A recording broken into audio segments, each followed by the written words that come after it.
Bus service അനുവദിക്കാൻ അധികൃതർ കണ്ണു തുറക്കണം എന്നാവശ്യപ്പെട്ട പല രീതിയിലുള്ള പ്രതിഷേധങ്ങൾ നടത്തുന്ന ജനങ്ങളുമുണ്ട് ഒരു വശത്ത്.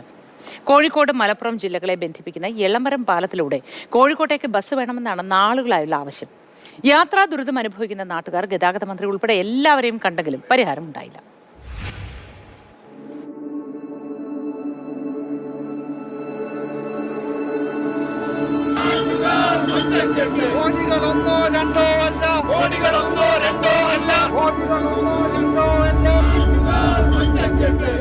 ശ്രമങ്ങൾ പലതും നടത്തിയിട്ടും ബസ് മാത്രം വന്നിട്ടില്ല അല്ലേ? ഇല്ല, ബസ് റൂട്ട് വന്നിട്ടില്ല. 2018 ഈ പാലത്തിന് തറക്കല്ലിട്ടത്. 2022 ഓപ്പൺ ചെയ്തു. 2025 3 വർഷം കഴിഞ്ഞു. അപ്പോൾ ബസ് റൂട്ട് അനുവദിച്ച് കിട്ടാൻ വേണ്ടി നിരവധി തവണ മലപ്പുറം, കോഴിക്കോട് RTOകളിൽ ഞങ്ങൾ അപേക്ഷ സമർപ്പിച്ച് ഞങ്ങൾ ജനകീയ ആക്ഷൻ കമ്മിറ്റി രൂപീകരിച്ചതിൻ്റെ പിന്നാലെ പോയിട്ടുണ്ട്. പക്ഷേ അവസാന നിമിഷം ആ അപേക്ഷകൾ നിരസിച്ച് യാത്ര നിഷേധിക്കുന്ന അനുഭവമാണ് ഞങ്ങൾക്ക് ഉണ്ടായത്. നിലവിലിപ്പോൾ നമ്മുടെ നാട്ടുകാരുടെ യാത്രാമാർഗവും ജീവിതമൊക്കെ എങ്ങനെയാണ്? അതെ, നമ്മൾ ഈ 400 മീറ്ററോളം വരുന്ന ഈ പാലത്തിൻ്റെ മുകളിലൂടെ നടന്നു പോയി അക്കരെ പോയിട്ടുമാണ് ബസ്സിൽ കയറുക. അല്ലെങ്കിൽ ഓട്ടോ വിളിച്ച് മാവൂര് പോകണം. വലിയ ബുദ്ധിമുട്ടാക്കുന്ന ഒരു കാര്യമാണ്. സാധാരണക്കാരായ ആളുകൾക്ക്, പിന്നെ വിദ്യാർത്ഥികൾക്കൊക്കെ തന്നെ വലിയ പ്രയാസം ഉണ്ടാക്കുന്നതാണ്. അല്ലെങ്കിൽ പിന്നെ ഇവിടുന്ന് ഇടവണ്ണപ്പാറ, ഇവിടുന്ന് മിനി ബസ് കയറി ഇടവണ്ണപ്പാറ പോയിട്ട് ഉർക്കട് വഴി കോഴിക്കോട്ടേക്ക് പോകണം. അത് വളരെ അത്യധികം ക്ലേശകരമായ യാത്രയാണ്. സമയവും പോവും, ഒരുപാട് സാമ്പത്തിക നഷ്ടം വരും.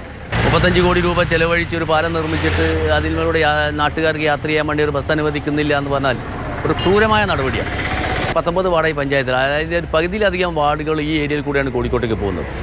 നമ്മളെ ജില്ലാ ആവശ്യങ്ങൾക്ക് മാത്രമാണ് ഈ വാഴക്കാട് പഞ്ചായത്ത് എളമരത്തിലെ ആളുകൾ ജില്ലയിൽ പോവുക. ബാക്കി വരുന്ന വ്യാപാര വ്യാവസായിക ആവശ്യങ്ങൾക്കൊക്കെ തന്നെ കോഴിക്കോട് പട്ടണവുമായിട്ടാണ് നമ്മൾ എല്ലാവരും ബന്ധപ്പെടാറ്.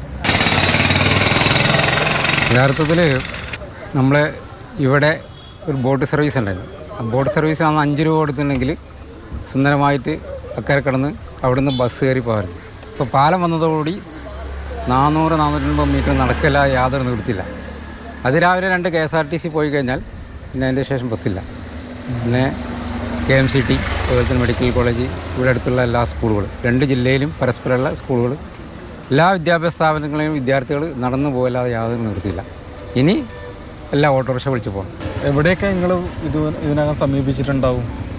കോഴിക്കോട് RTA, അതുപോലെ മലപ്പുറം RTA, ഈ 2 RTAകളും പാലം ഉദ്ഘാടനം ചെയ്ത് അന്ന് മുതൽക്ക് നമ്മൾ സമീപിക്കുന്നതാണ്. അതുകൂടാതെ KSRTCയുടെ എല്ലാ ഡിപ്പോകളും, മലപ്പുറം, കോഴിക്കോട് വയനാട് ജില്ലയിലുള്ള എല്ലാ ഡിപ്പോകളും ഹെഡ്മാരുടെയും അതുപോലെ തന്നെ സോണൽ ഓഫീസർമാരെയും നമ്മൾ സമീപിച്ചിട്ടുണ്ട്.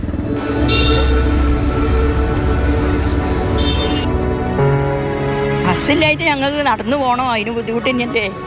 വെയിലത്ത് നടക്കാൻ കഴിയുന്നില്ല. ഉച്ചക്കൊക്കെ വരികയാണെങ്കിൽ വയസ്സുകാരോ 40 കൊല്ലം 45 കൊല്ലം ഇവിടെ എത്തിയിട്ട് അങ്ങനെ ബുദ്ധിമുട്ടായിട്ട് തന്നെയാണ് നടക്കുന്നത്. ഈ പ്രൈവറ്റ് മേഖലയിൽ ഇഷ്ടംപോലെ ബസ് വരാൻ വേണ്ടിയിട്ട് ഇവിടെ പല കമ്മിറ്റികളും ശ്രമിച്ചപ്പോഴും അധികാരികൾക്ക് മുന്നിൽ മെമ്മോറാണ്ടം കൊടുക്കുകയും അതുപോലെ ഒപ്പുശേഖരണമൊക്കെ കൊടുക്കുകയും ചെയ്തതിൻ്റെ ഫലമായിട്ട് ബസ് വരാം എന്നുള്ള നേരത്ത് തന്നെയാണ് അത് പാര വെക്കുന്നൊരവസ്ഥ ഇവിടെ ഉണ്ടായത്. കാരണം മറ്റുള്ള ബസ് ലോബികൾ ഇല്ലാതാക്കാൻ വേണ്ടി ഒരു പ്രൈവറ്റ് ലോബി തന്നെ ഇതിന് കളിക്കുന്നുണ്ട്. ബസ്സില്ലാത്തതുകൊണ്ട് നടന്ന് മടുത്തിട്ടുണ്ടാവും അല്ലേ?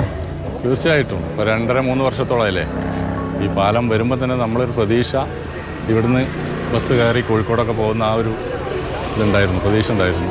പക്ഷേ അത് നഷ്ടപ്പെട്ടു. ഇനിയിപ്പോൾ ആ പ്രതീക്ഷ നമ്മളെപ്പോഴും വെച്ച് പുലർത്തുന്നുണ്ട്. എന്തെങ്കിലും ഒരിക്കൽ വരും, പാലം വന്ന പോലെ ബസ്സും വരും. അതാണ് ഞങ്ങൾ പ്രതീക്ഷിക്കുന്നത്. Rahul KV, Mathrubhumi news, Kozhikode.